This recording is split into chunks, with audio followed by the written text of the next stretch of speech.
La joie est à son comble, c'est la folie en ce moment en Iran. Eh bien, de plus en plus d'images commencent à apparaître dans différents endroits de ce pays. Regardons quelques-unes de ces images.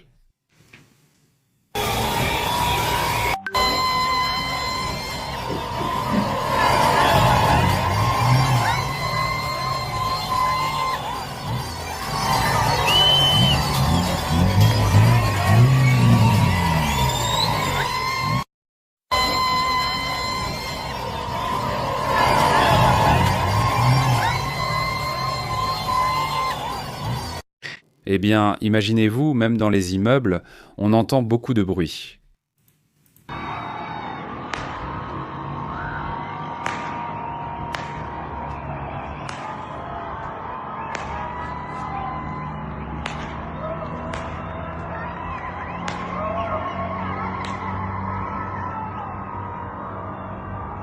Eh bien, on signale des célébrations massives dans tout l'Iran.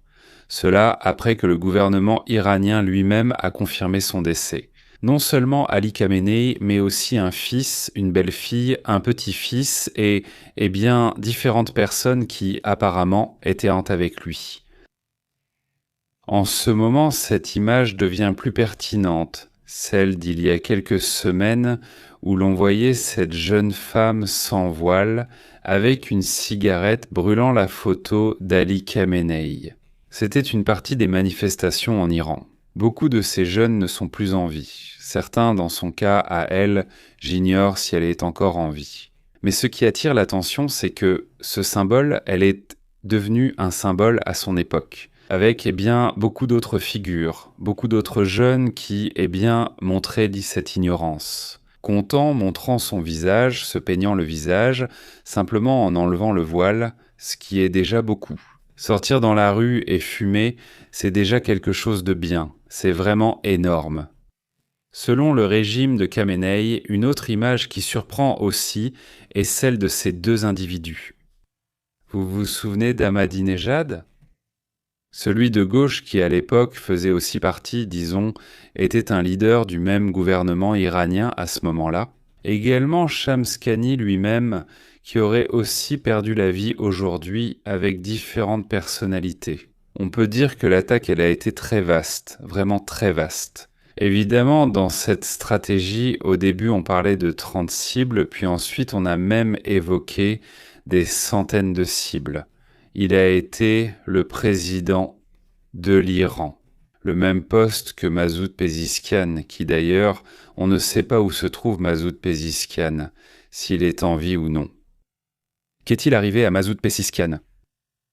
Pourquoi le vice-président annonce-t-il qu'il prend le pouvoir maintenant ? Le vice-président va prendre le pouvoir, alors où est passé le président ? Où est passé Masoud Pezeshkian ? C'est-à-dire, évidemment, cela aussi fait partie, il y a différentes théories, il y a plusieurs commentaires qui ont été faits à propos de ce personnage. Chirurgien d'ailleurs, Dr Masoud Pezeshkian, n'est-ce pas ? Et en ce moment même, il n'est pas clair exactement où il se trouve. Il y a encore 2 heures, le porte-parole des affaires étrangères de l'Iran confirmait que Jaminet et le président Pezeshkian étaient en sécurité, ce qu'ils ont eux-mêmes démenti par la suite. Qu'est-il arrivé à Pezeshkian ? Eh bien, nous allons voir cela en détail. En attendant, voici les images publiées par les forces de défense israéliennes, où elles attaquaient différentes rampes de lancement de missiles balistiques et des systèmes de défense. Là, par exemple, on voit l'une des rampes de lancement. Qu'est-ce qui a été fait ? Eh bien, il s'agissait de détruire toutes les rampes de lancement possibles afin que l'attaque de l'Iran soit la moins dommageable possible. Évidemment, comme ils le souhaitent, ils ont continué à lancer des attaques. Et tout de suite, nous allons aussi parler de cette situation, de la façon dont cela se passe. Mais bon, ce que nous allons sûrement observer pendant plusieurs jours, ce sont ces célébrations. Cela dépendra beaucoup de la direction que prendra toute la situation, tout ce qui se passe en ce moment, à l'heure actuelle. Eh bien, parmi ces images, il y a des personnes qui ont pris cela avec humour, comme ces personnes qui, disons, dans un esprit de plaisanterie, montrent cela. Une famille druze entre dans l'abri, disons, dans le refuge anti-bombe, mais d'abord ils prennent toute la nourriture. N'est-ce pas? Eh bien, ces images ont attiré l'attention, car on voit que même dans ces moments, on essaie d'avoir un peu d'humour. Il y a eu, disons, une série d'attaques, et même celle-ci, par exemple, c'est une attaque qui a effectivement touché sa cible. Ce missile en direction de Tel Aviv, ils ont sûrement signalé qu'une personne avait perdu la vie. 20 blessés, c'est sûr qu'ils le rapportent en Israël. De nombreuses rumeurs circulent, certaines peuvent être confirmées, d'autres non. Avançons donc étape par étape avec les détails connus. Nous sommes ici, Astrid et moi, prêts pour les commentaires, pour analyser avec vous ce qui se passe. Une image partagée par un satellite chinois, selon Geopolitics, montre un satellite, un Chinois, qui observe. Comment ces attaques qui avaient eu lieu peuvent maintenant être vues depuis l'espace. Des images de ce pays montrent les conséquences sur la base aérienne Ali Al-Salem, qui se trouve au Koweït. Oui, ils vont sûrement en parler, c'est une base d'opération importante pour les États-Unis. Nous verrons ce que les États-Unis vont rapporter à ce sujet. Le CEDECOM a déjà analysé et examiné certains des rapports et en a démenti plusieurs. Nous allons maintenant discuter de ce que le CEDECOM des États-Unis a démenti. Tout d'abord, laissez-moi vous dire ce que... Ah, voici aussi une autre image de ce bâtiment. Un bâtiment qui aurait pris feu là-bas à Bahreïn. Eh bien, complètement, n'est-ce pas? Cela serait dû à un drone iranien qui aurait frappé à Manama. Oui, pour l'instant, seules les conséquences évidentes, c'est-à-dire les dégâts matériels, sont connues. On ne sait pas encore clairement s'il y a eu d'autres types de conséquences, nous resterons attentifs à cela. Il y a encore une autre image, celle-ci est vue depuis la Jordanie. Voilà l'image. Et c'est la même personne qui l'a filmée. La caméra de sécurité aurait capté des moments où, depuis la Jordanie, ils se trouvent au milieu.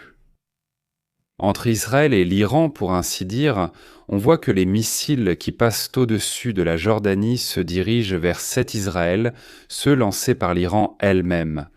Ces missiles passent aussi au-dessus de l'atmosphère. Les attaques sont-elles exo-atmosphériques ou s'agit-il de missiles balistiques typiques qui sortent dans l'espace, avancent puis retombent? Pour cela, le système ROU-3 fonctionne comme un système de défense contre ce type d'attaque, n'est-ce pas?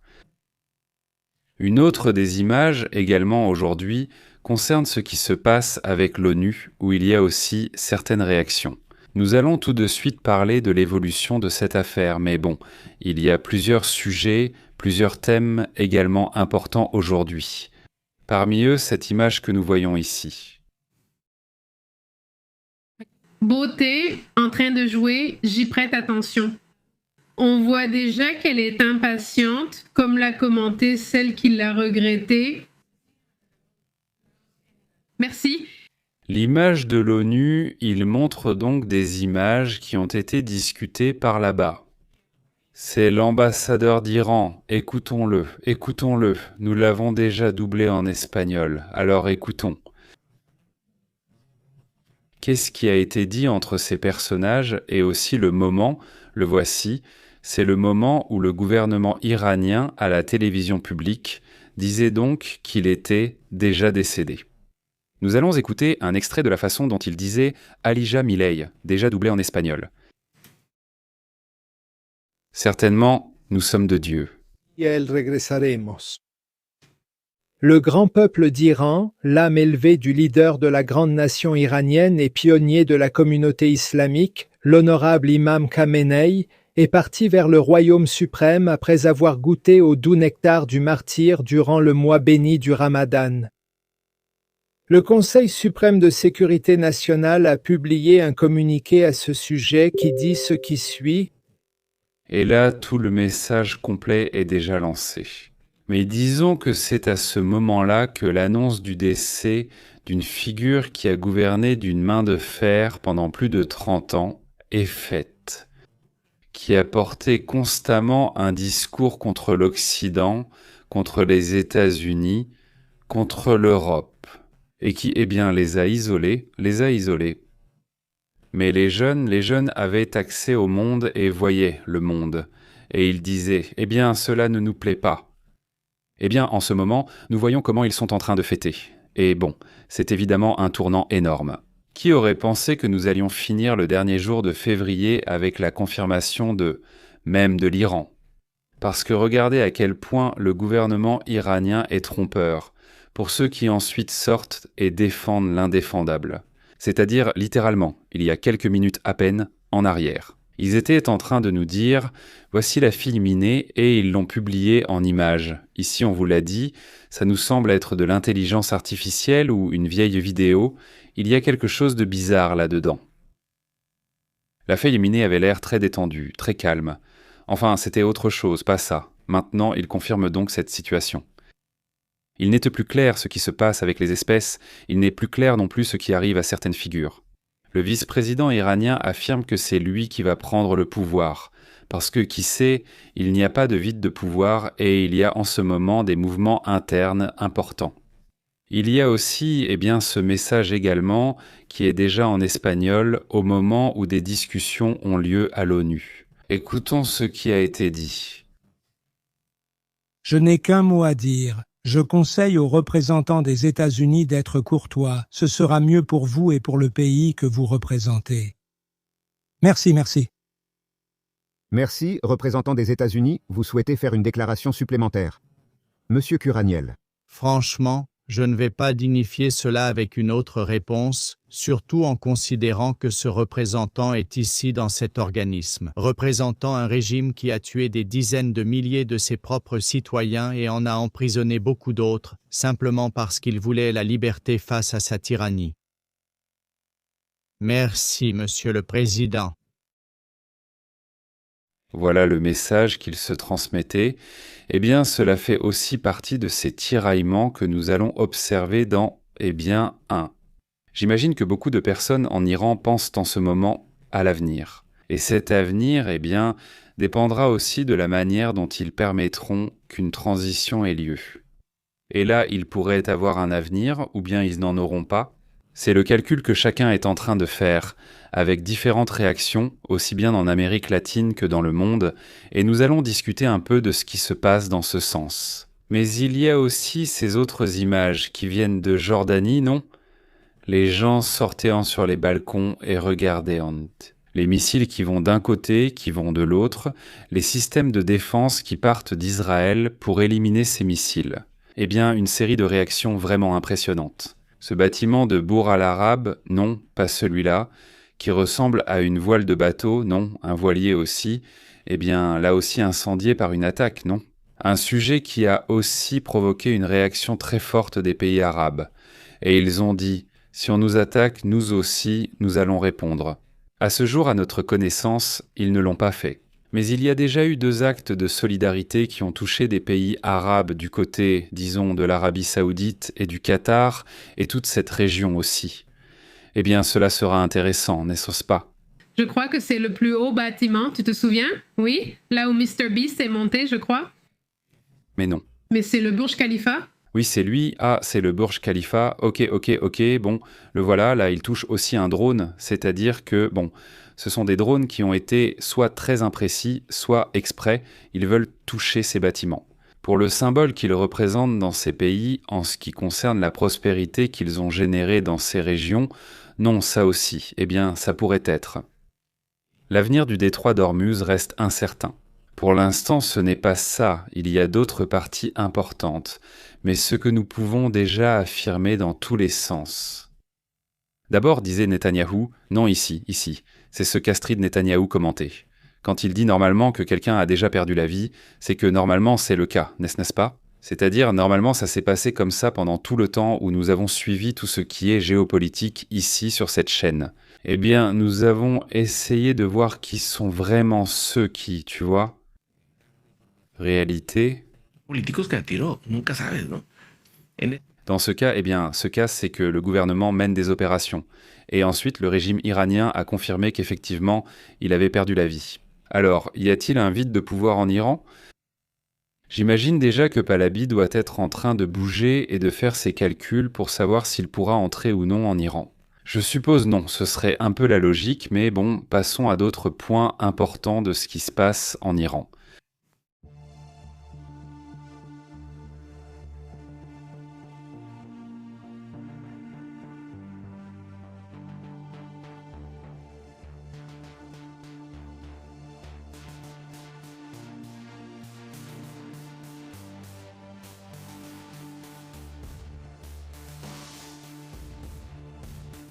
D'accord. Le commandement central des États-Unis confirme que des attaques américaines sont toujours en cours en ce moment.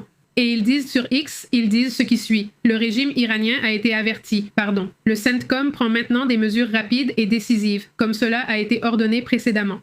L'armée israélienne a déclaré qu'elle menait une nouvelle vague d'attaques contre l'ensemble des missiles balistiques et les systèmes de défense aérienne iraniens. Je crois que nous avons une image de l'attaque contre l'un de ces silos où seraient stockés les missiles.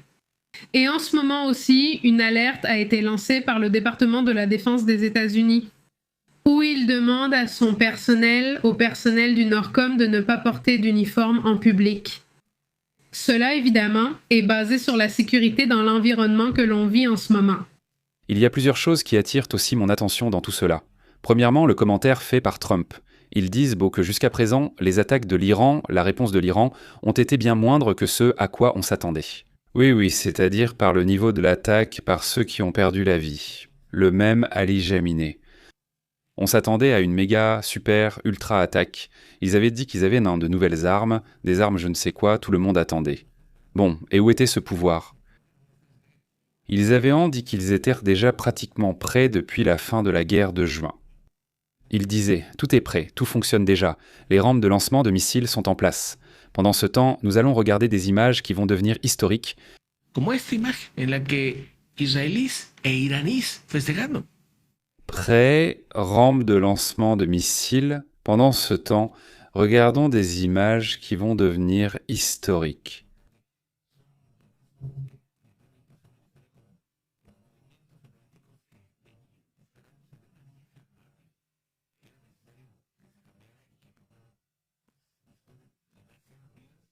Dites que...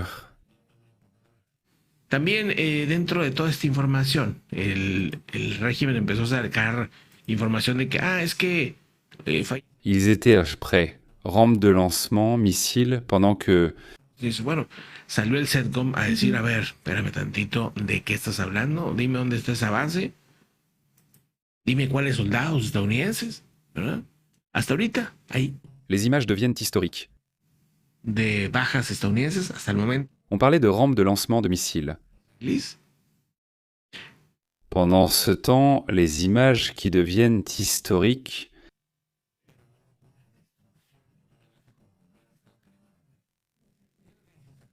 Qu'ils étaient prêts, ils le sont déjà. Estadounidenses y esto es mentira. No se han reportado bajas estadounidenses. El cuerpo de la Guardia Revolucionaria afirma des lanceurs de missiles. Pendant ce temps, des images qui vont devenir historiques.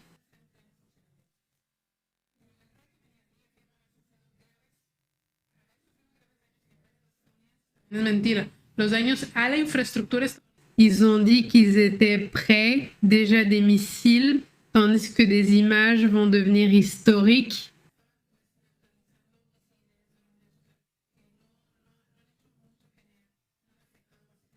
Oui, c'est ça le sujet, cette réponse attendue, cette défense dont on a tant parlé, c'était très annoncé, ce n'est pas quelque chose de nouveau. En fait, c'était l'une des choses qu'ils disaient être une erreur.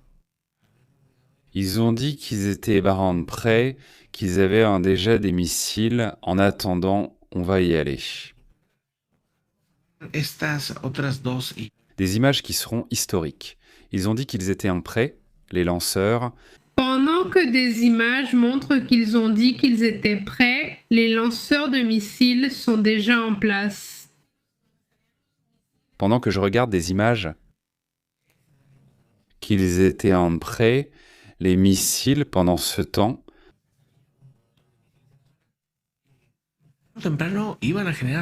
à regarder des images qui vont devenir historiques, qu'ils étaient prêts, les rampes de lancement, les missiles.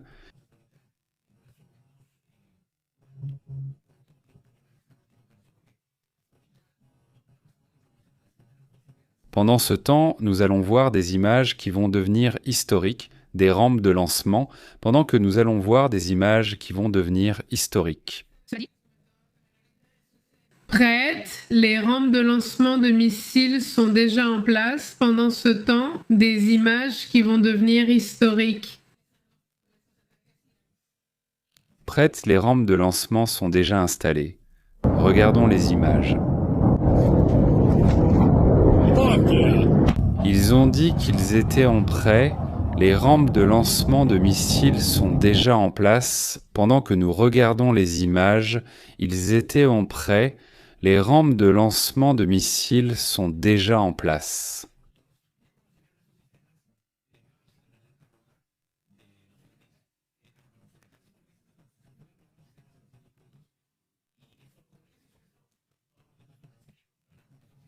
En attendant, regardons les images qui défilent.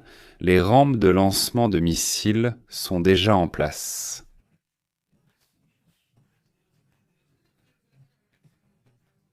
En attendant, nous voyons des images qui vont devenir historiques. C'est impressionnant. Écoutons.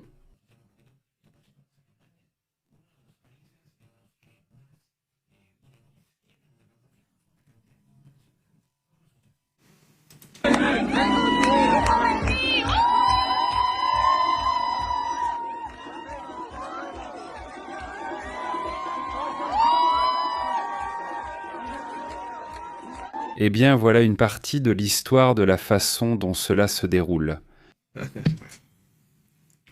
Ça a été de la folie, toute cette histoire, mais c'est vraiment fou. Voilà l'histoire de SE.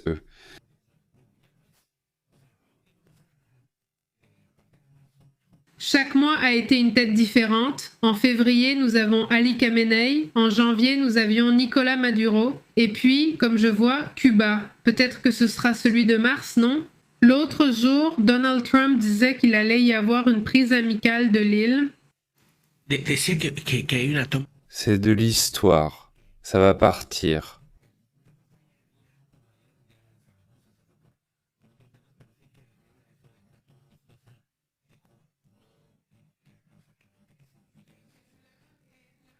Eh bien, ça va partir.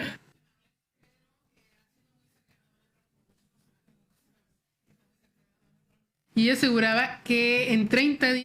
En gros, Cuba ne fonctionnerait plus. C'est-à-dire, avec le gouvernement qu'elle a en ce moment, Exactamente. Eh bien, il y a l'histoire de « il va partir ». Hizo, le mando un saludo. No, Acaba el comentario. el meme, no, el meme. C'est Ahí está Kim Jong-un con su hija, con una bomba nuclear ahí atrás, ¿sí? Y le dice, and that's why daddy built nukes. O sea, como, esta es la razón por la que tu papi ha creado armas nucleares, ¿no? Pues bueno, ese... de celle de « il va aller vivre ailleurs ». S'ils ont un atout majeur, et malheureusement en ce moment, cet atout, ce sont les armes nucléaires. Et c'est ça la différence basée par exemple avec d'autres régimes. Chaque régime construit ce qui peut le défendre, ce qui peut l'aider, qu'il soit démocratique ou non. Ce n'est plus une question de démocratie, c'est une question de ce que tu possèdes pour pouvoir t'équilibrer. Eh bien, il y a des pays qui ont la chance, eh bien, c'est comme ça, c'est l'histoire, ça va continuer. Como Corea del Sur. Como Corea. C'est comme ça. Y que tienen esa cicatriz todavía muy... De l'histoire, ça va continuer. Les commentaires, ce qui continue vraiment à monter. Et aujourd'hui, en fait, on avait cette note, juste qu'on ne l'a pas commentée, mais aujourd'hui, ils ressortent encore, très fermes, disant que la Corée du Sud est une menace, je ne sais pas quoi, c'est-à-dire, il est redevenu complètement fou, alors qu'il semblait vouloir paraître plus calme, maintenant qu'il a autant d'armes. Bon. El punto es que Il est... la tecnología, son los avances como Taiwán, O sea, el hecho de que Taiwán esté en la punta de lanza del tema de los chips ha sido uno de los factores clave para que China, en ese caso, pues no entre. Para la misma China también. O sea, China, el hecho de que se haya convertido en la fábrica del mundo y que más o menos la cuarta, Il est pues también una guerra con China sería un inconveniente económico para, Todo el mundo. para todo el mundo. de l'histoire de Il va partir. Le Vietnam et d'autres pays, eh bien, ils ont aussi renforcé leurs liens avec la Chine. Et c'est ainsi. Et tu avances avec chaque pays, sauf le Pakistan et l'Inde, car tous deux possèdent l'arme atomique. Tu continues ainsi à observer comment chacun agit. Fait partie de l'histoire de Va vers. Con su nieto, Avec sa fille, on ne sait pas si c'est son fils. À l'université d'Abdel Moussus. Su nieto, Bien, merci, Muchasubus. Alors là, nous parlons de deux fils, un petit-fils et le gendre. Oui, Le gendre. Donc ce serait, eh bien, je dis imprudemment, mais moi, si tu sais déjà, eh bien, tous les risques que cela implique d'être qui tu es. Comme tu as ta famille là-bas, c'est-à-dire au minimum tu mets de la distance. envoie-les à Londres. Non, eh bien, il a beaucoup de membres de sa famille qui publient, il y a beaucoup de membres de sa famille qui publient leur vie de luxe en Europe, en Italie, dans différents endroits, et ils vivent dans le luxe. Les dames, eh bien, sans le voile, avec, eh bien non, pas de bikini, mais en maillot de bain, non. Donc ta famille peut vivre dans le luxe en dehors de l'Iran et vivre la liberté comme n'importe quelle autre personne dans le monde. Et ta population non, n'est-ce pas? C'est toujours le commentaire qu'on entend, mais bon, passons à d'autres sujets aussi. Parmi tout ce qui s'est passé, il y a plusieurs sujets que je pense que nous devrons commencer à analyser concernant ce qui se passe. Par exemple, il est déjà confirmé que Donald Trump lui-même aurait été le premier à déclarer la chute d'Ali Khamenei en assurant qu'il n'y a pas eu de réponse comme on s'y attendait. Il n'y a pas de base aux États-Unis, comme au Koweït, au Qatar, aux Émirats arabes unis, qui sont à Bahreïn. Il y a aussi une autre base qui est en alerte maximale. Et même si en ce moment le détroit d'Ormuz est fermé, ce n'est pas, comme ils l'appellent, une fermeture de facto, c'est-à-dire que non. Au final, il y a des eaux internationales là-bas. Et les membres de la garde révolutionnaire n'ont pas le droit de décider ou non. Quand y a-t-il une sortie de celui-ci? Quand les pétroliers peuvent le traverser, mais que personne ne veut passer, c'est l'une des raisons de ce qui s'est produit. C'est que les assureurs des pétroliers viennent de retirer le contrat aux pétroliers. Ils ont dit à tous les pétroliers, si tu traverses, mais je n'assurerai ni ton pétrole, ni ton navire, ni rien du tout. Alors les pétroliers ont dit, eh bien, on ne bouge pas. Si on n'a pas d'assurance pour le pétrole et pour les navires, eh bien, on ne bouge pas. C'est pour ça qu'ils sont immobiles. Les assureurs leur ont annulé ça. Une autre information aussi curieuse, c'est qu'on sait maintenant combien d'avions Israël, rien qu'Israël, a envoyé vers l'Iran. Tu sais combien il y en a? Oui, eh bien, nous avons mis l'animation. Tu te souviens conçu? Non, je ne me souviens pas. Ce sont 200 avions. Ce sont 500 cibles. Mais des avions, combien d'avions ont-ils envoyé? C'est le plus grand mouvement qu'Israël ait eu jusqu'à présent dans un conflit, soit 200 avions rien qu'Israël. Plus ceux des États-Unis qui sont autour. On avait plus ou moins estimé à 150 le nombre d'avions américains autour, qui sont là prêts à opérer.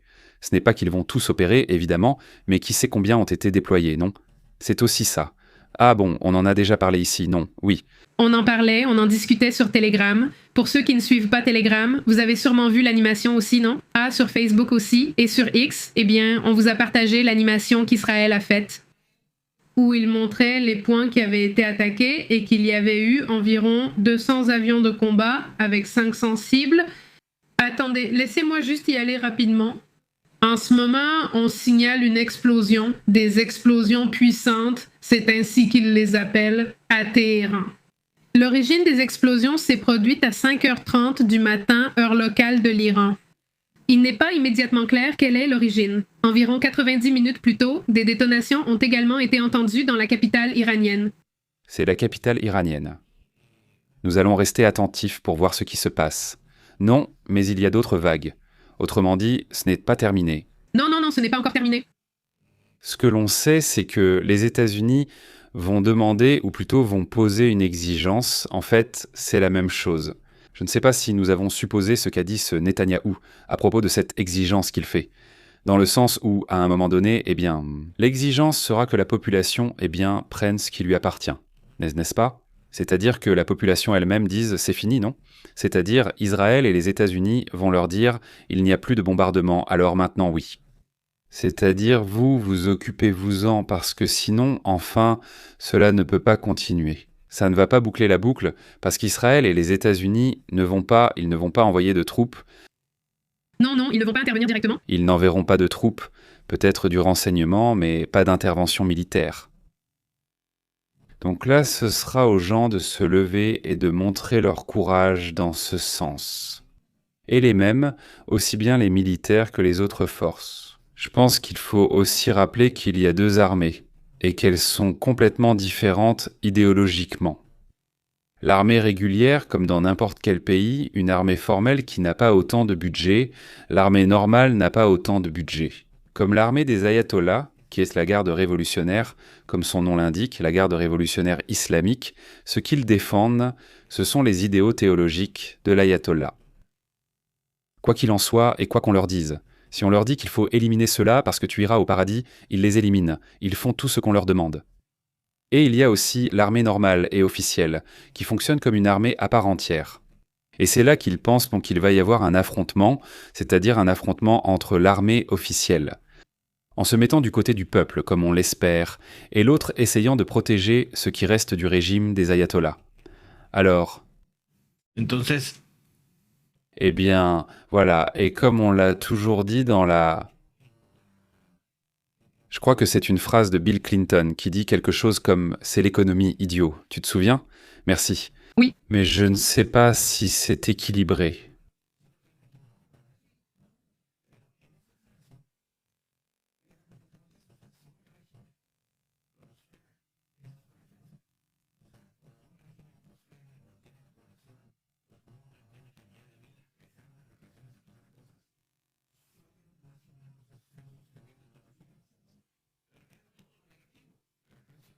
C'est-à-dire, tu te dis, mais qu'est-ce que tu m'offres ? Tu ne m'offres rien, enfin voilà. Ils n'avaient pas à soutenir. Tu les appelles exactement, parce que beaucoup de régimes qui existent dans le monde, existent parce qu'ils donnent au moins quelque chose. Tu ne dis pas, ok, oui tu réprimes, mais tu réprimes. C'est que, comme les Arabes, les Saoudiens, c'est-à-dire les gens vivent très bien, les gens qui, comme Tassara, vivent très bien. Ils ont réduit la répression, bien qu'elle demeure très dure. Fais attention car ce sont des pays qui... Je pense que les États-Unis ne devraient vraiment pas leur vendre les armes qu'ils leur vendent, sincèrement. C'est-à-dire qu'ils leur vendent des armes beaucoup trop puissantes. Ça rend fou et ça a coûté exactement... En ce moment, tu t'entends peut-être bien avec l'un d'eux, le prince héritier actuel, et qui te dit que le prochain ne sera pas un peu joueur ou qu'il voudra devenir super orthodoxe, je ne sais pas. Honnêtement, ce que font les Sud-Coréens, c'est-à-dire la Corée du Sud, si ce n'est pas un régime démocratique avec certaines caractéristiques, ils ne te vendent pas d'armes, point final, c'est aussi simple que ça, non ? Les États-Unis, contacte-les, fais du business, ils vendent des armes à de nombreux régimes qui ne devraient vraiment pas en avoir. Et il disait non, mais en fait, on met un blocage sur les avions pour qu'ils ne puissent pas les utiliser à 100%. Celui des Pays-Bas a déjà dit qu'ils sont faciles à pirater. Donc s'ils peuvent, allons-y, il n'y a pas de problème. Actuellement, rien n'est impossible à pirater. De nombreux hackers affirment que si on dit qu'une chose est impiratable, elle est en réalité piratable. La seule chose en théorie, c'est l'Internet quantique. Mais même celui-là sera sûrement piratable. La hackeuse... Quantique, le hacker quantique. Passons aux autres sujets.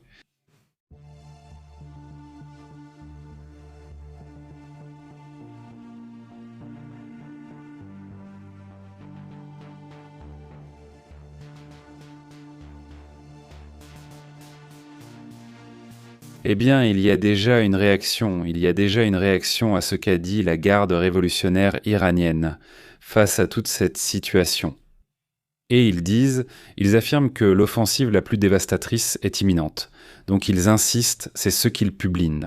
Il y a à peine 15 minutes, la garde révolutionnaire a lancé ce qu'elle a appelé l'opération offensive la plus dévastatrice de l'histoire de la République islamique, assurant que l'offensive va commencer dans quelques instants.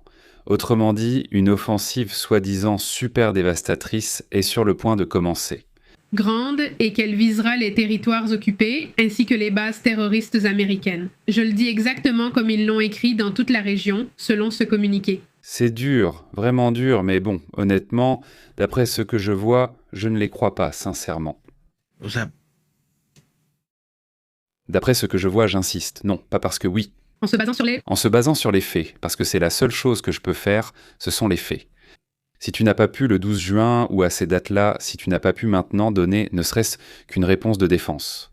Quand il était clair qu'ils allèrent t'attaquer et que tu n'as même pas pu te défendre. Alors comment tu me vois, comment tu veux me vendre, tu vas attaquer, ou quoi ? Ce que je vois peut-être, c'est que ce genre de commentaires, ils vont les faire pour un contrôle interne, c'est-à-dire pour contrôler la population et dire « faites attention parce qu'une attaque arrive ». Les gens sont comme des fous en train de fêter en ce moment, je vois mal qu'ils arrêtent même de fêter, au moins pour l'instant. Et bon, c'est comme ça, donc les gens sont en pleine euphorie en ce moment.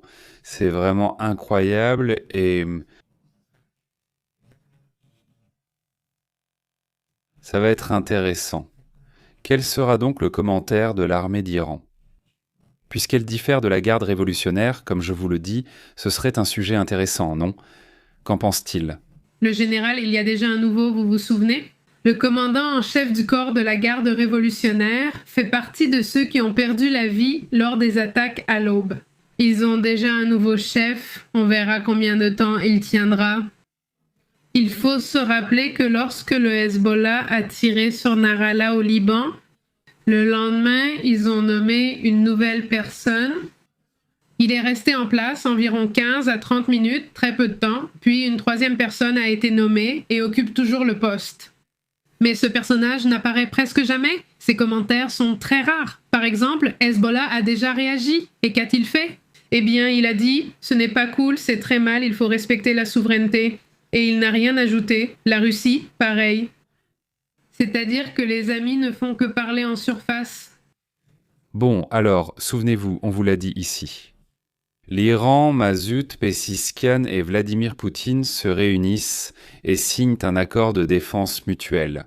Non, tous les médias au niveau international en parlent, parce que bien sûr c'est important, ce n'est pas rien. Ce qui m'a interpellé, c'est que 2 mois se sont écoulés et ils se réunissent à nouveau.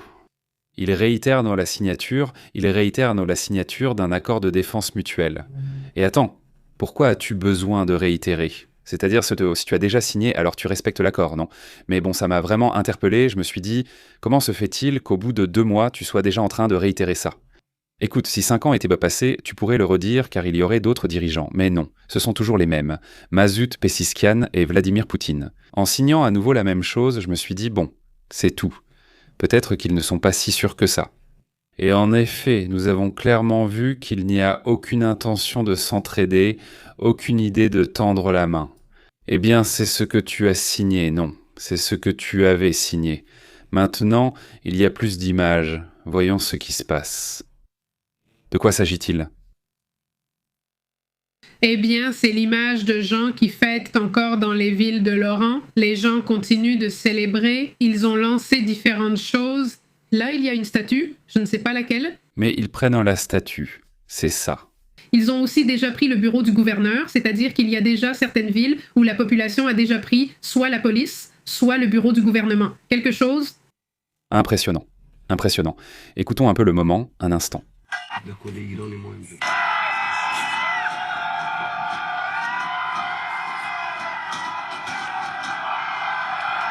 Fils de sa mère, non ? Mec, c'est impressionnant. Bon, voici aussi une autre image. Que se passe-t-il ? C'est le représentant de l'Iran à l'ONU qu'on voyait tout à l'heure se disputer avec Chris Waltz, là, au Conseil de sécurité. Eh bien, c'est à ce moment-là qu'il l'abandonne quand on lui annonce que l'ICMN avait perdu la vie. Et bon, il est parti en courant et on dit qu'il avait l'air vraiment abattu. Eh bien, Oui, c'est que le temps est compté. le temps est compté. En plus, c'est le patron, n'est-ce pas? C'est le patron. Vous savez bien qu'avec cette confirmation, il n'y a pas d'autre choix, n'est-ce pas? Son poste est définitivement en danger, et en général, tout le régime aussi. Donc ça aussi, ça fait partie de ce qu'il est en train de vivre. Y a-t-il une autre image en attente? Sinon, on peut commencer à lire les commentaires, quelque chose d'anecdotique, mais intéressant, n'est-ce pas? Les commentaires que faisait Trump sur la question de l'Iran en 2011. Oui, regardez, il dit simplement « Dans l'optique de vouloir être élu, Barack Obama va commencer une guerre avec l'Iran. » Comme l'histoire se répète, comme l'histoire aussi, eh bien assez tournant, au bout du compte. D'accord, c'est bien que les gens en Iran en profitent, n'est-ce pas? Ça. Et qu'Ali Khamenei est un personnage inacceptable, c'est-à-dire que ce type aurait dû être écarté du régime depuis longtemps. Mais il y a aussi des intérêts dans tous les sens, et dans ce cas, eh bien, Donald Trump. Eh bien, avec ça, il peut convaincre une certaine partie de la population de voter pour lui ou pour son parti, pour les républicains lors des élections de mi-mandat. Alors, il est intéressant de noter qu'il y a quelque temps, il disait que Barack Obama allait commencer une guerre, ce qui d'ailleurs n'est pas arrivé, cela ne s'est pas produit. Mais lui, il critiquait déjà cet aspect-là, n'est-ce pas? Et il y a un autre commentaire qui est celui-ci, qui dit ce qui suit, c'est-à-dire que cela date de 2011, de 2012.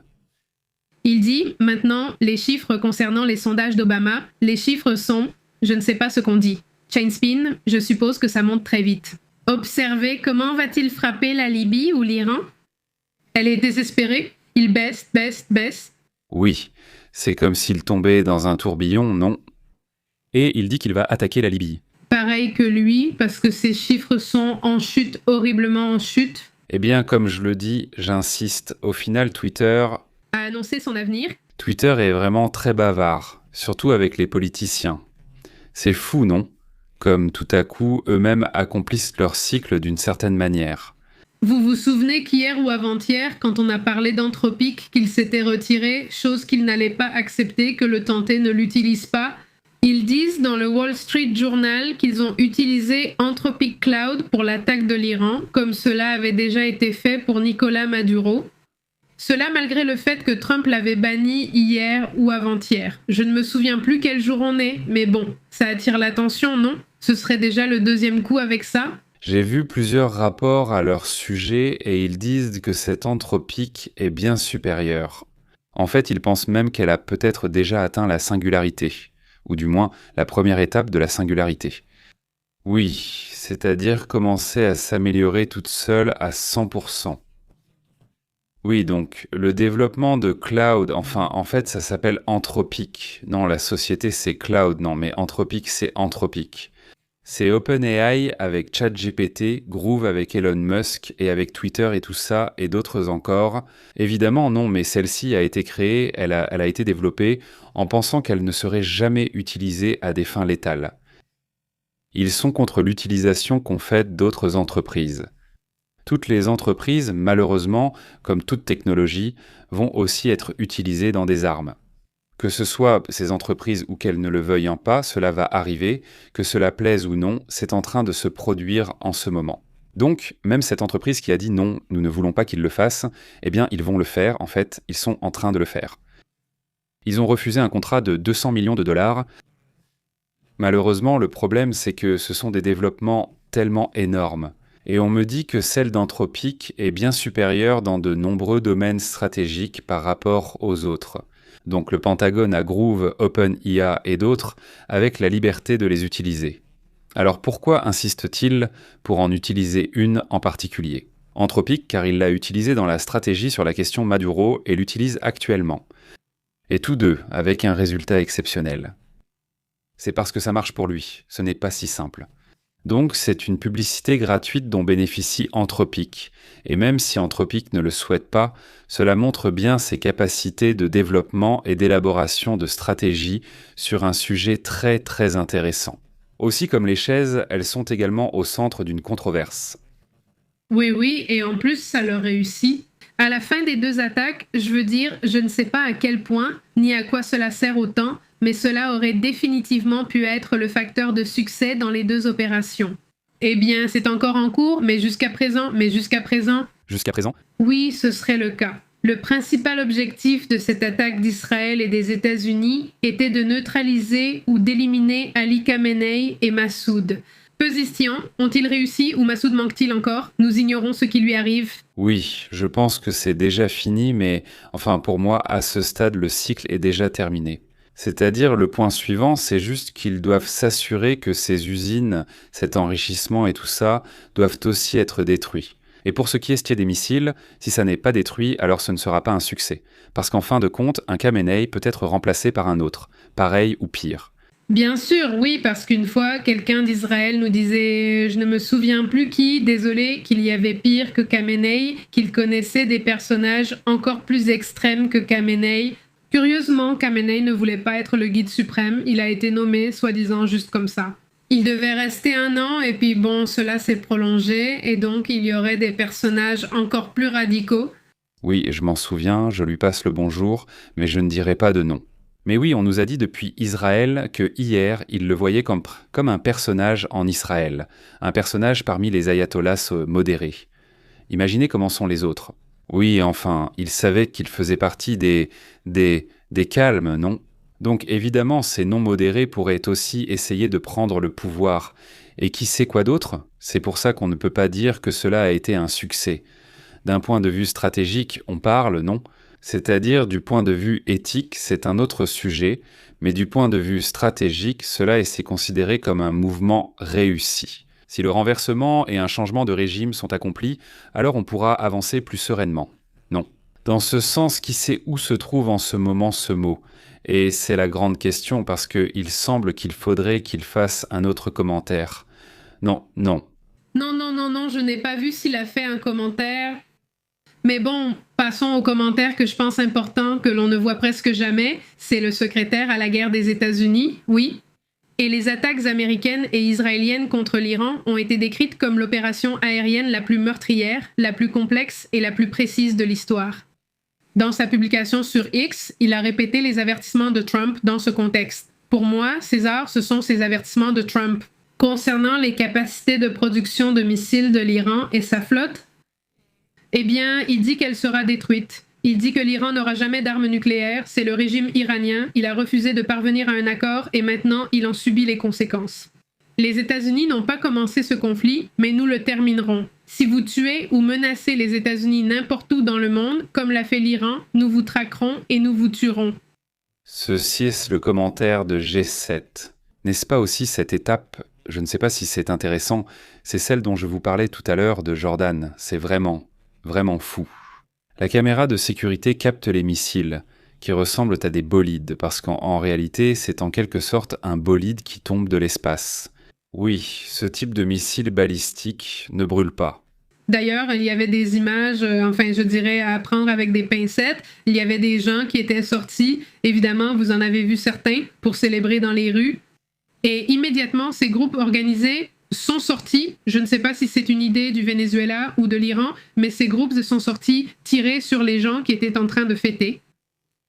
Ah, ça non, eh bien, on ne peut pas le montrer à cause des règles qu'il y a ici, mais voilà. Celle-là et l'autre...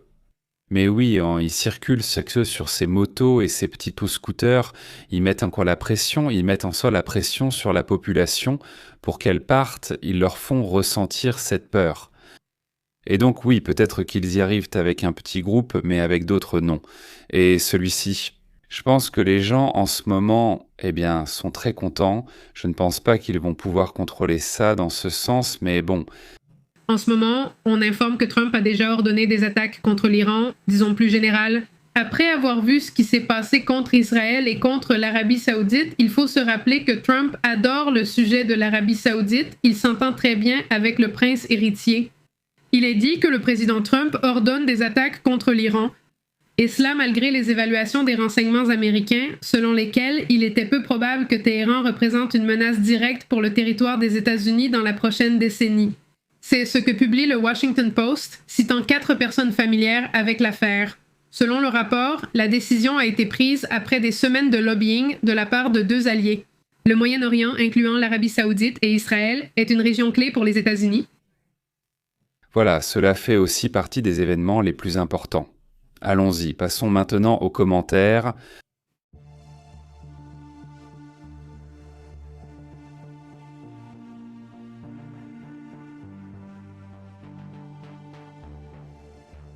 Oui, passons aux commentaires. Et maintenant, oui, ça va. Parce que nous attendons l'attaque, la supposée attaque annoncée par la garde révolutionnaire. Et évidemment, si cela se produit, nous en parlerons, mais nous allons lire les commentaires, évidemment, n'est-ce pas, évidemment.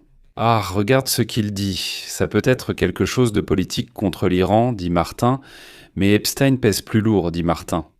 Comment vas-tu, Martin ? Salutations à toute la communauté, merci de nous accompagner. Salutations à Shandy, très bien. Salutations à Robleu, comment vas-tu ? Très bien, Daniel. Comment ça va, Daniel Ramirez ? Un plaisir pour toute la communauté, merci beaucoup de nous accompagner. Draco, comment ça va ? Comment vas-tu, Julio Ferré ? Quel plaisir de te voir. Benedicto, Roblé, Marcella, à toute la communauté qui arrive. Un grand merci à ceux qui nous soutiennent. Avec un abonnement, avec un super chat, ce soutien est vraiment apprécié. Merci aussi à ceux qui ont liké la vidéo. Eh bien, nous allons donc regarder le commentaire. Shandy dit « L'occupation sioniste a provoqué sa propre destruction », dit Shandy. Draco dit « Les mêmes mots qu'ils disent toujours », dit Draco. « Salut, comment vas-tu, Marcella ? Très bon. » Eh bien, ce que je vois ici, c'est qu'il est clair que l'économie est très importante. C'est-à-dire que sans économie, tôt ou tard, les choses vont se retourner contre toi, non ? Et c'est une série d'ambitions que Jaminet avait. Des ambitions expansionnistes énormes, on veut toujours critiquer certains pays pour leur expansionnisme. Je ne sais pas. Et ça, tu sais, beaucoup de pays ont tendance à avoir cette idée, non, malheureusement. Mais parmi eux, eh bien, Jaminet lui-même s'ingérant en Libye, à Gaza, partout où tu veux. Ils étaient là en train d'opérer, pas avec n'importe quoi, mais avec des armes lourdes, avec des groupes qui fonctionnent essentiellement comme des groupes paramilitaires, non ? Un sujet qui attire aussi l'attention, n'est-ce pas ? Pointe à la ligne. Et je dis, pendant qu'on lit les commentaires, il y a des choses qui ont surpris cette semaine et qui passent inaperçues à cause des situations terribles qui se passent en Iran. Ce sont quelques détails très curieux qui n'ont rien à voir avec cela. Parmi eux, il y a l'affaire d'Entropie, dont nous avons déjà parlé, mais aussi ce qui se passe avec l'Inde. Attention, parce que regarde, pendant que nous sommes tous en train de regarder l'Iran, les États-Unis, le Venezuela, la Chine, l'Iran est en train de croître de façon folle. Au dernier trimestre, en Inde, ils ont connu une croissance de plus de 7% du PIB, c'est-à-dire qu'ils ont une croissance accélérée. Les Indiens, c'est impressionnant, ils misent sur la technologie, ils misent depuis des décennies sur les universités. C'est pour ça qu'on voit les PDG ici même, le PDG de YouTube, n'est-ce pas, et le PDG de Google aussi. D'ailleurs, il est très beau, très bien de sa personne, très élégant, n'est-ce pas ? Beaucoup de PDG de sociétés, n'est-ce pas ? Eh bien, ils viennent d'Inde, n'est-ce pas ? Originaires de l'Inde ou nés en Inde, aussi bien celui de Google, celui de YouTube, mais beaucoup d'autres aussi. Non, parce qu'ils ont des universités, tu vois, mais pourquoi leurs universités sont-elles meilleures ? Ce n'est pas seulement qu'elles soient meilleures, mais il y a certaines universités qui sont extrêmement exigeantes, vraiment extrêmement exigeantes, parce qu'ils se basent sur le fait qu'ils ont des millions, j'ai 1,5 milliard de personnes, quelqu'un sera bon pour ça, non ? C'est aussi la stratégie de la Chine, pas seulement des universités très exigeantes, parfois ce n'est pas le cas. La Corée aussi c'est comme ça, oui, mais il n'y a pas autant de monde. La Corée c'est le contraire, où il n'y a pas autant de monde. Là-bas on exige la même chose de tous, ici c'est comme en Inde ou en Chine. Eh bien, ils choisissent simplement celui qui est parfait, celui qui est naturellement parfait en termes d'efficacité très élevé, et tout ce que tu veux. Et à partir de là, eh bien, tu as.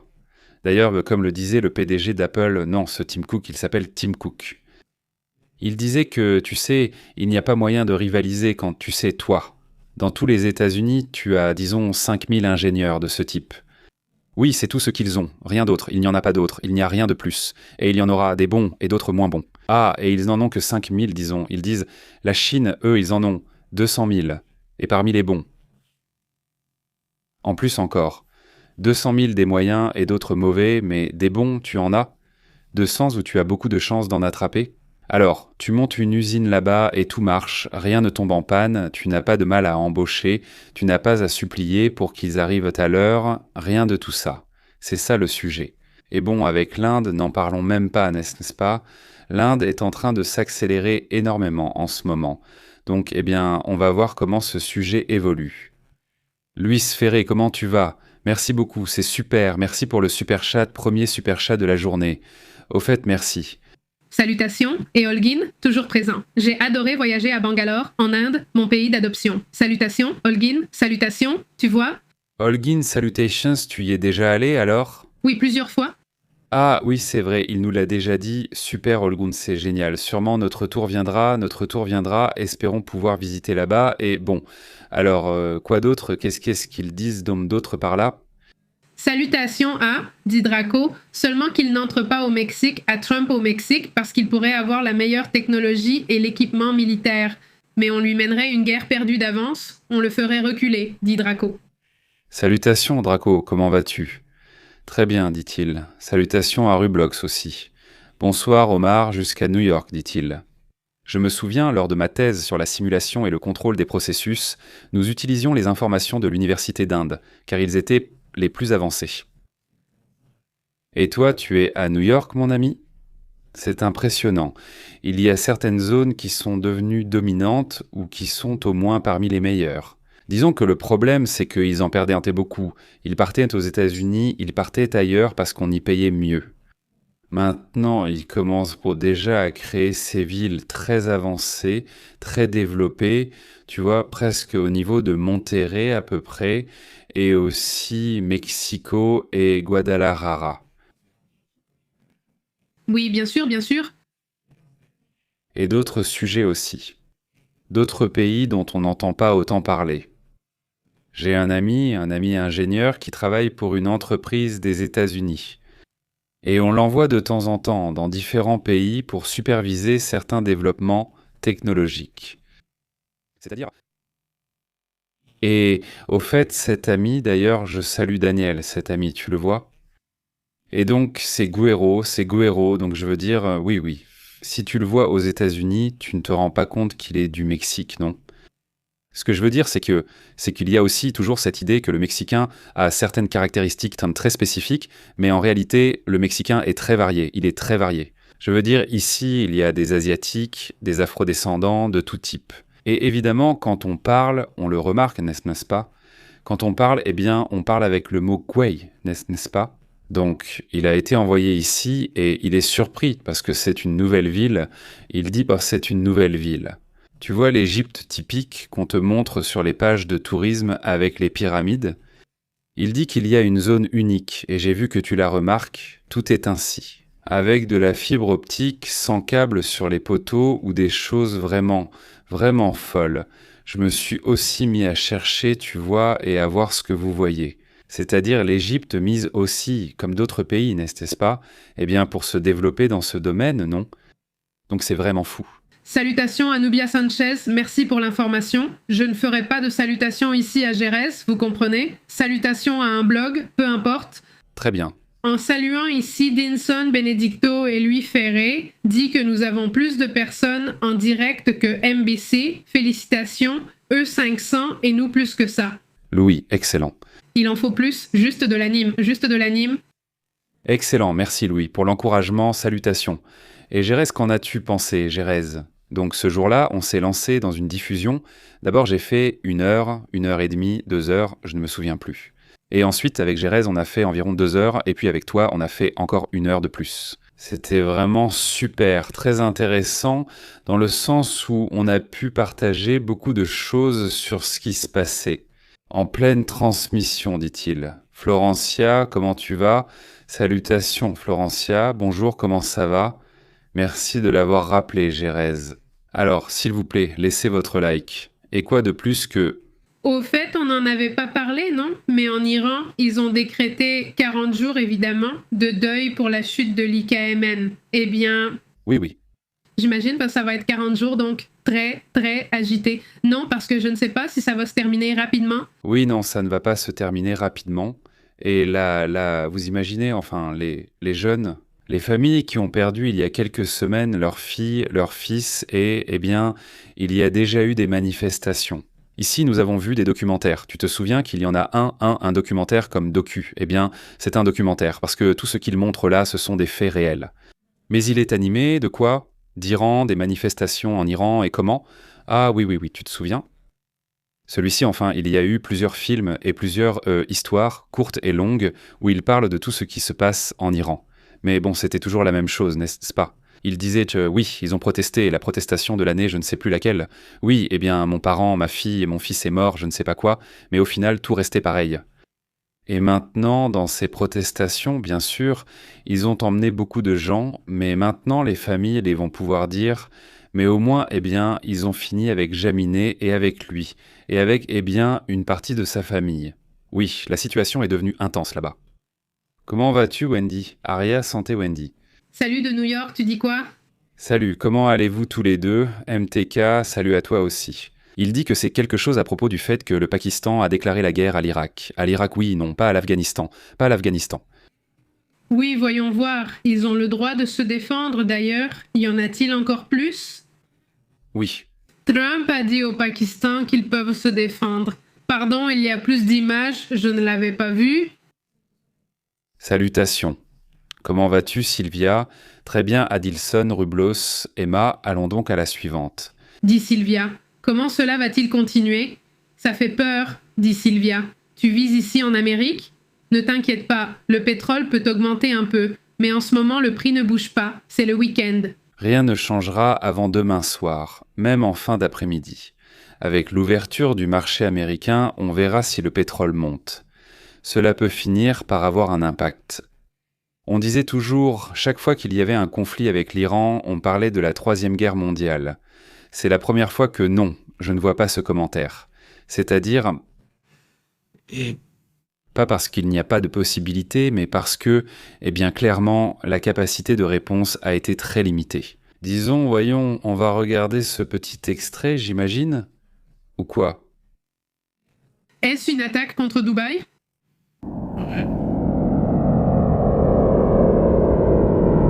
Non. C'est et de là et mal. Non, pas tant que ça. Je crois que ce sont simplement des effets, là, des effets spéciaux, mal faits. Ils disent de Dubaï que les touristes filment sans aucune inquiétude. Comment ils font tomber les... Ils sont en train de filmer et tout? Ils sont en train de filmer. Les touristes, là, les touristes sont en bas en train de filmer. Regarde, celui qui a filmé ça a vraiment compris. Il a su voir ce qui était intéressant. Ce qui était intéressant, ce n'était pas ce qu'il y avait en haut. Ce qui était intéressant, c'était de voir les gens en train de filmer. Et regardez, voyez, là on voit le missile en train d'être abattu pendant que tout le monde est en train d'observer. C'est un peu fou tout ça. Mais parce qu'il y a un risque important, c'est-à-dire que bon, les morceaux, ce sont quand même des morceaux de métal et d'autres choses, donc oui, ça peut vraiment poser un problème. Évidemment, je veux dire, mais bon, quoi d'autre, voyons, c'est... C'est une base des États-Unis aux Émirats Arabes Unis qui a été touchée. Et est-ce que ce sera bien? Selon Grook, oui. D'accord, bon, eh bien, il dit qu'au moins la vidéo est réelle selon l'intelligence de Twitter, pas celle de Grook. Voyons ce que dit celle de Grook, dit-il. La vidéo montre un incendie massif lors des attaques d'aujourd'hui. L'incident a eu lieu sur la base Al-Dafra, aux États-Unis, aux Émirats Arabes Unis. Cela s'est produit le 28 février 2026, dans le cadre de la riposte de l'Iran contre les États-Unis. Spécifiquement, cette base serait l'une des bases touchées, selon ce qui est rapporté là-bas. Eh bien, le sujet est sérieux. Nous verrons ce qui sera confirmé par le centre, qui, en fin de compte, est généralement celui qui donne ce genre de détails. Et il dit que c'est pour cela que Dubaï a acheté les meilleures armes antimissiles que les États-Unis peuvent avoir, dit-il. Ce n'est pas pour rien, ce sont ses amis, c'est pour ça qu'ils sont tranquilles. Bien sûr. Salut, comment vas-tu? Et aussi à Nery Salazar, comment vas-tu? Très bien, quoi de neuf? Francisco Arce, Roble, comment vas-tu? Eh bien, à toute la communauté, à Benedito, comment vas-tu? Très bon ondule.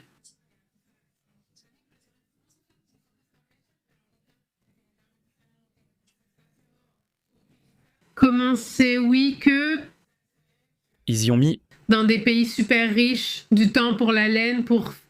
qui ont des amis. Impression.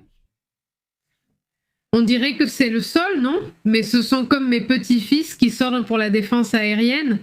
Exactement pour éviter une attaque. Bon, eh bien c'est ça, voyons voir. Voyons voir si c'est possible, si la vidéo est authentifiée, mais ce qui est bien maintenant, c'est qu'on peut identifier, authentifier, si on est comme ça. C'est une vraie vidéo, même si elle ne vient pas de cette guerre, mais c'est bien une vidéo, Voyons comment elle est utilisée.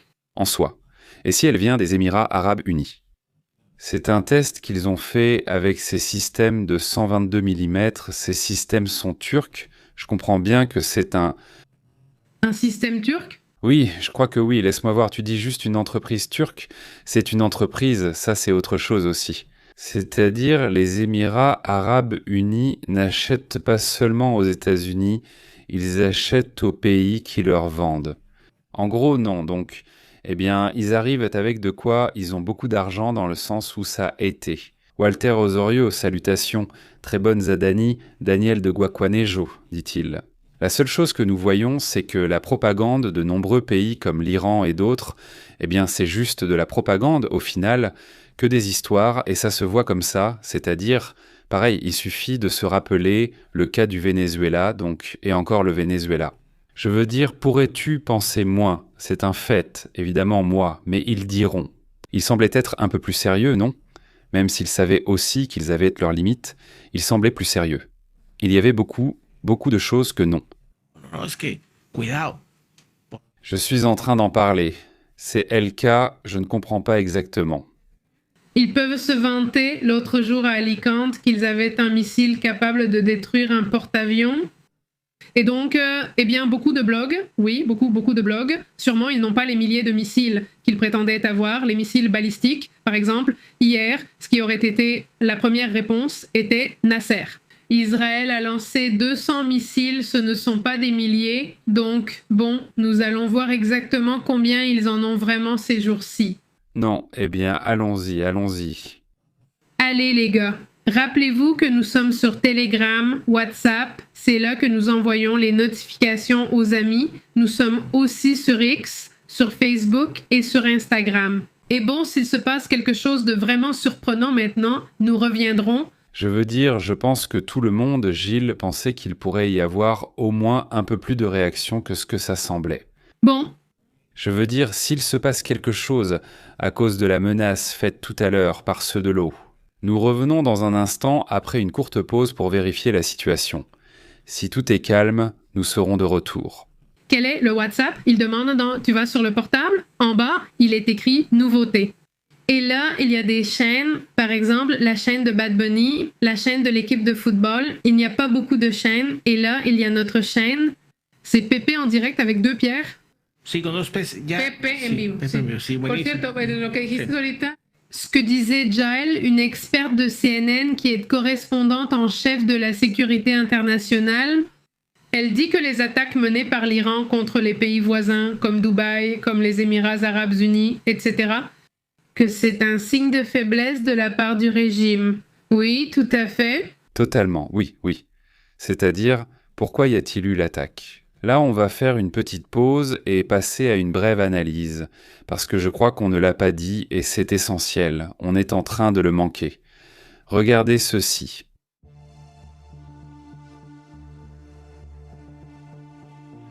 Je pense que c'est pour ça qu'il y a eu l'attaque contre 7 pays. Eh bien, évidemment, ils allaient attaquer Israël, parce que c'est Israël, et il devait y avoir une attaque, non? Et l'inimitié, l'Iran? Pourquoi attaquer tous en même temps? Pourquoi maintenant? Pourquoi viser le Qatar, Abada, la Jordanie? Les seuls épargnés dans ce groupe sont ceux d'Oman. Parce que ce sont eux qui ont mené les discussions, les négociations. Mais seulement Oman. C'est le seul qui a été épargné parmi ces royaumes du pétrole. On va dire oui, car ils nous ont attaqués et maintenant cet expert dont tu as le nom... Se llama, Et il s'appelle l'expert. Lui et d'autres encore ont commenté que c'est une faiblesse de l'Iran. Moi non plus, mais ils n'ont pas donné de détails sur le pourquoi. Donc la question reste, pourquoi ? On pense que cela a été une grande faiblesse pour eux, totalement destructeur. Il n'y avait aucun moyen qu'il y ait une réponse qui ne soit pas encore plus dure. Oui, c'est ça. Ce qu'ils ont fait, c'est attaquer les alliés des États-Unis. Pourquoi faire ? Pour que les alliés comme l'Arabie Saoudite, le Qatar, Bahreïn appellent Trump et Trump, calme-toi, il nous attaque. C'était essentiellement pour ça, ils essaient de les utiliser et évidemment, ils ne s'en rendent pas compte. C'était très évident, cette affaire. Et puis les pays arabes, je ne sais pas. Comme disent les Espagnols. Ils ne se sont pas dégonflés, mais ils ont dit « Ah, ils ont aussi remarqué la faiblesse, tu vois, ça se sent, non ?» Donc ils ont remarqué la faiblesse et ont dit « L'Arabie Saoudite a été la première à le dire. » Nous ouvrons l'espace aérien aux États-Unis, nous allons désormais partager nos renseignements avec les États-Unis. C'est-à-dire, nous allons partager nos renseignements avec eux, nous allons leur donner, qu'ont-ils dit ? Des renseignements ? Des renseignements. Je crois que les matériaux ou quelque chose ont augmenté à ce sujet. Et si on nous attaque à nouveau, ce qui est déjà arrivé, alors nous envisagerons la possibilité de répondre, si nous jugeons cela nécessaire. C'est-à-dire, ils ont laissé ouverte la possibilité d'une réponse, mais bien sûr que c'est une faiblesse, c'est-à-dire attaquer 7 pays. Au début, nous le voyons comme une erreur, et bien sûr c'en est une, bien sûr que c'est une erreur, nous en avons parlé là-bas avec Gérès, bien sûr que c'est une erreur, mais en même temps, c'est un acte de désespoir, et moi, jusqu'à ce moment-là, je ne le voyais pas encore comme un acte de désespoir. Parce que nous ne savions pas que la réponse allait être celle-là. C'était toute la réponse qu'il y avait, donc cela s'est alors transformé en un acte de désespoir. Et puis quand tu vois que Aminé est tombé, que le choc a été super dur, beaucoup plus dur. C'est-à-dire, on parle d'environ 500 objectifs, ou quelque chose comme ça, c'est-à-dire rien que ceux dont Israël parle. C'est-à-dire, il manquerait les États-Unis, peut-être parmi eux, donc Aminé, possiblement plus de cibles, il y a des choses dont on ne sait pas où elles se trouvent. Alors, pourquoi est-ce une faiblesse ? Parce qu'ils ne peuvent tout simplement plus faire pression sur ceux qui tirent vraiment et doivent aller faire pression sur les amis. Pour voir si de cette façon, ils calment un peu toute cette tension, comme pour insinuer, et en fait, on a déjà commencé à l'observer. En fait, plusieurs d'entre vous l'ont mentionné ici en disant qu'il semble y avoir un mouvement au Yémen, et nous avons pu le confirmer, il y avait effectivement des rapports de mouvement au Yémen. Ils ont vu un tir, mais pas encore, au Yémen. Ils ont aussi dit qu'il y avait des mouvements au Hezbollah, qu'ils avaient vu un tir contre le Hezbollah, mais jusqu'à présent, aucun n'a été signalé. Non, à moins que tu en aies un, mais jusqu'à présent, il n'y en a pas eu. Enfin. Hezbollah, c'est tout, a-t-il dit. Ils mettent le feu ? Oui, en gros. Alors pourquoi ? Parce qu'ils ont vu que l'opération était très très vaste, n'est-ce pas ? Oui, eh bien... Qu'est-ce que tu fais exactement ? Et il n'y avait pas grand-chose à faire dans ce sens-là. Donc, je ne sais pas s'il y a autre chose, quelque chose de nouveau. Eh bien là, tout de suite, rapidement, on vient d'annoncer un conseil de direction composé de 3 membres en Iran qui serait formé par le président... En théorie, Massoud Pezeshkian, le chef du pouvoir judiciaire et un juriste du Conseil des gardiens vont assumer temporairement les fonctions du guide suprême.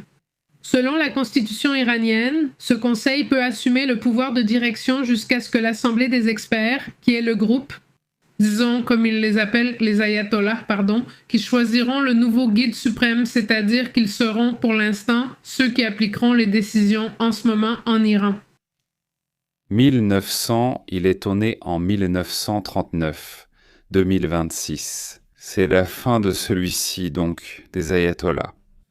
Je vous ai mis le lien WhatsApp en haut, je me suis trompée, c'est Pépé normal avec le... Enfin, Pépé, ah oui. Oui. Ok, bon voilà, regardez, le WhatsApp est là, vous pouvez entrer pour vérifier aussi. Et nous sommes aussi sur Telegram. Eh bien, parlons plutôt du concert de Shakira, je sais. Un salut ? Quel concert génial! Où c'était? Incroyable, ce sera à Mexico et en plus gratuit. Ça va être... Oui, là, il y a quelque chose à cacher. Ils ont dû faire venir Shakira, mais bon. Eh bien, alors, jeudi, un point à part, on en reparlera. Dans les prochains jours, nous ferons le résumé de la situation en Ukraine. Oh, eh bien tout de suite. Parce qu'il y a une série de mouvements incroyables là-bas. Ce que nous voyons, c'est à Makivka, c'est un dépôt de pétrole. Des drones ukrainiens ont attaqué un dépôt de pétrole à l'intérieur de la Russie. Eh bien aussi, par exemple, En ce moment, ceci depuis midi, mais avec toutes les nouvelles sur l'Iran, eh bien, nous n'en avons pas parlé. Kirilo Boudanov, qui est maintenant le nouveau responsable du cabinet, vous vous souvenez?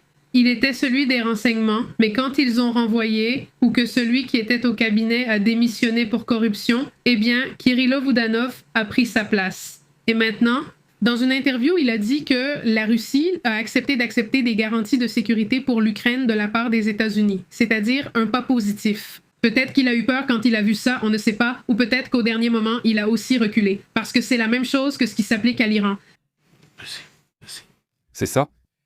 Et pourquoi? Parce qu'on commence aussi à voir des images, oui, de gens qui pleurent et protestent, mais en faveur d'Ali Khamenei. Là, on dirait qu'ils sont nombreux, n'est-ce pas? Nous allons voir l'image réelle maintenant, car elle a aussi été examinée. C'est la même chose qu'au Venezuela? C'est la même chose, n'est-ce pas? Là, pour Harito, on voit où finit la petite file. Regarde, on va voir. Voilà, ça se termine ici, des voitures sont déjà derrière. Ah, une voiture, celle de derrière, oui. C'est-à-dire, là, il y a déjà les voitures. Donc c'est ce petit groupe de personnes qui protestent en faveur de... Enfin, sans honte aussi, mais qui protestent en faveur, pas de Minei, et qui demandent vengeance, hein. Eh bien, voilà, c'est ça l'affaire, non? Je ne doute pas que, je veux dire, il y a des gens qui croient en ce personnage, non, et qui sûrement voudront réagir. Mais il est aussi très clair que c'est largement le cas. La société était déjà contre ce régime. Donc voilà, c'est une partie de ce qui se passe. Santé Juanejo, très bonne santé aussi à Juanita Leal et à toute la communauté qui arrive. Roble, Marcella, Riquelme, Gir, à toute la communauté, un grand merci de nous accompagner. Bonsoir Karim, énorme salut Nova. Aussi, comment vas-tu Nova? Santé, très bien Daniel, à toute la communauté, un grand merci. Celui-ci, Mildibo, s'appelle Cortina, du mulot de Shakira. Il dit vraiment oui, et bien c'est pour ça que j'ai dit qu'il faudra... Il y a des rideaux de fumée, n'est-ce pas? C'est un agréable rideau de fumée. Ce sont les extraterrestres de Trump et c'est là... Celle-ci est une guerre, ou je ne sais... Ou une guerre. Bon, eh bien, passons donc à d'autres sujets également importants. Tout à l'heure, nous verrons comment ça se passe, et si, eh bien, il y a quelque chose à commenter, eh bien, nous y reviendrons, n'est-ce pas? Santé, Selena. Oui.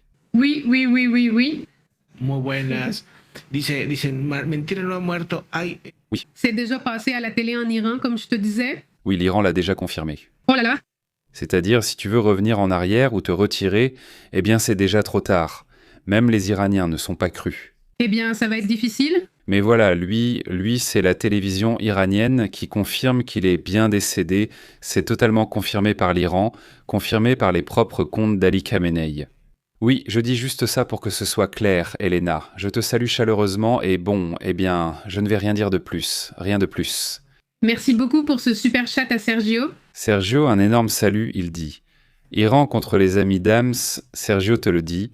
Je préfère Shakira à la guerre, si tu veux. Oui, eh bien, mille fois, n'est-ce pas?